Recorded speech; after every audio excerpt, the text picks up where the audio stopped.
Dapat pala, tapos konti lakad, andun yung mga karinderyahan. Ulit pa si Becha eh. Pamangkin niyo po ako.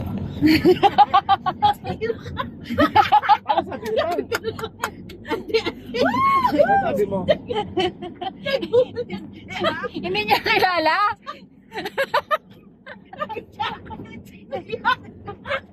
Bigyan ka niya lang ako. Bigyan ka pa chocolate. Busel! Lamot lang eh. Sabi ko puro Pereiro pa yata. Ikaw ah. May secret admirer. Ante. Pamangkin ko yung pamangkin ko.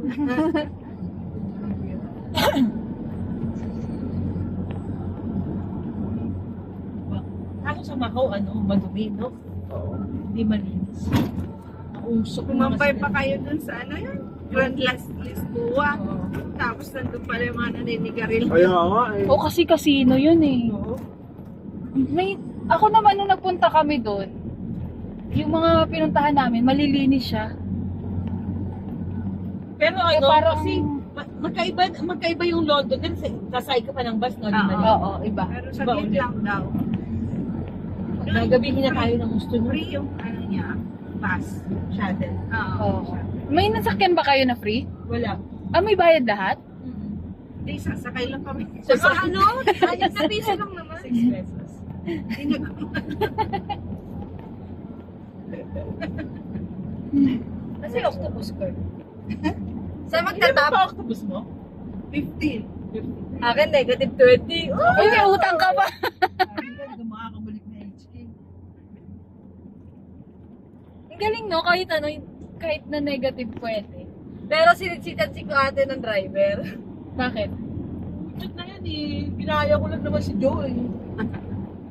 Saan? Alam mo yung, di ba yung pag meron ka, tinuro naman na sa akin ng mama mo yun. Yes. Sabi niya, kapag yung bagay mo, pwede mo din nilagay. Tapos nung pinasa ko nga, di ba, puro Chinese yung English translation niya, kasi mag-iiti.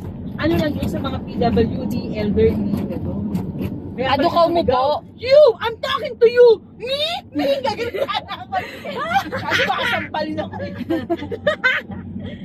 Bawal pala. Parang pinaka-seatbelt ng naka-wheelchair yun. Ado kayo sa baba nakaupo? Hindi na ako nagpupupo. Tama, nakakagutom nga. Tapos, nakakainis yung Pilipinong nasa harap namin kanina. Bakit? Nagtatagalog na. Sabi niya, nagbabasa ako eh. Tapos lumingon, nakita si kuya. I thought you were reading kasi eh. Sabi ko kay kuya, may martilyo kang dala. Akala niya, Oo. Nagutom kayo? Kakain tayo? Pwede. Kuya, pag saan tayo pwede? Okay naman. Mag-drive-thru na lang kayo. Kaya nga. May tatanggal sila ng coco. Tayo ah. Ano Yun ang pinakamalapit. Sige. Kasi pa kakahiga ka, kung may tao doon. Hindi ko ako ubo. Siyempre po.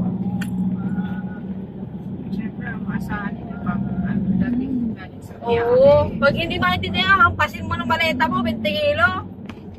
Ay, ate Josh, condolence pala. Nakit, nandun si Jemima na pumunta nag-send sa si Kuya Ferdy ng Picture. Saan ba nakaburol? sa bahay nila. Eh. Discourse bukas punta tayo after pulang. Oo, sige. Tapos, Tapos 150 nasa bahay lang, girl. Maniwala.